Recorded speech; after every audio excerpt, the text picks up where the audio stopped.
Good morning. I haven't posted since February, and for anyone who's followed me since I launched Compass Rose in 2022, you know that's completely out of character for me. I built a brand on daily consistency, and showing up was just a non-negotiable for me. But then I hit a brick wall. My family, my friends, they always say to me, Jen, you're like a cat. You always land on your feet.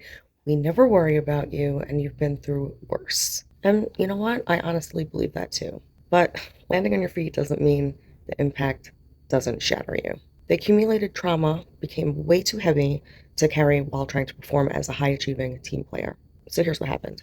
On March 7th of 2025, I experienced an event within the military, and it really forced me to confront a lifetime of accumulated military sexual trauma, also known as MST, toxic leadership, and this resulted in a diagnosis of complex PTSD.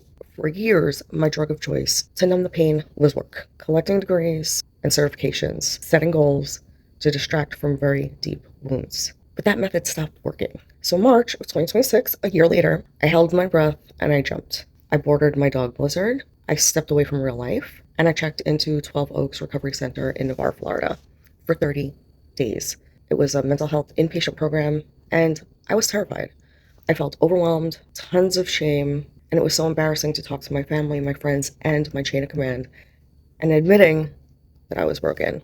And then in April of 2026, I officially started the medical board process to end my military career. Accepting that my 25-year career is over was a bittersweet pill to swallow, but it was definitely necessary to save my life. Those 30 days in treatment really stripped away that executive armor that I wore, and I had to face the ugly truth that I couldn't achieve my way out of trauma. I learned hard boundaries and saying no and protecting my peace without guilt or apology. And in practice, it's tough. Somatic release and learning how to calm my dysregulated nervous system in real time when old alarms go off works, but the motivation to do it does tank, and then that bed rot can settle in. And then refocusing meant stripping away overachievement as a coping mechanism and getting honest about what actually matters to me. The biggest shift I walked away with was this: healing is not a destination where you arrive and you stay fixed. It's a daily dynamic practice, and it's a relentless commitment to your mind, body, and spirit.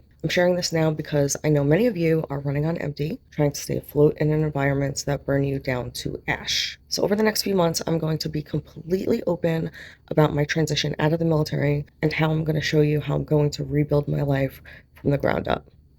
Thank you for giving me the space to be human. Keep blooming.